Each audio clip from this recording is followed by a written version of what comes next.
ভালো ভালো কমেন্ট করবেন আর বেশি লাইক দিবেন। হ্যাঁ। তো আলতু ফালতু কথা লিখেন না। শিক্ষার আলো যদি ভিতরে থাকতো তাহলে বাজে কমেন্ট করতেন না। আর নবীর সুন্নত মাথার দিয়ে নাচছি ভাইস্তের বিয়েতে, অন্য কারো তো না। Right right. দাদা কেমন আছো? আলহামদুলিল্লাহ। এই যে যেখানে যাচ্ছি করছে তুমি হাজিক ভাইরাল করে দিছো, এখানে কি আমার দোষ আছে দাদা বলো?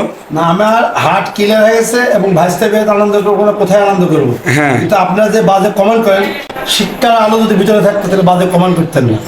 আর নবীর সুন্নত মাথার দিয়ে নাচছি ভাইস্তের বিয়েতে, অন্য কারো তো না। রাইট রাইট আপনি অল রাইট। কথা বলেন, এটা খুব খারাপ। সামনে এরকম আরো পরিকল্পনা আছে? আর তো নাই।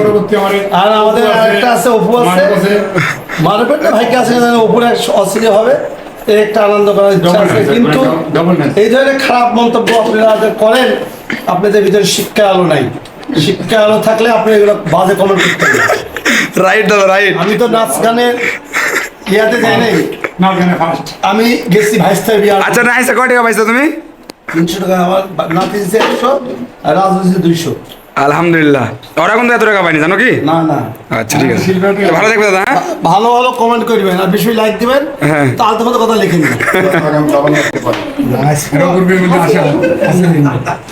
এখন ও না সৌকবিয়ার নাচেন না, বলেন সে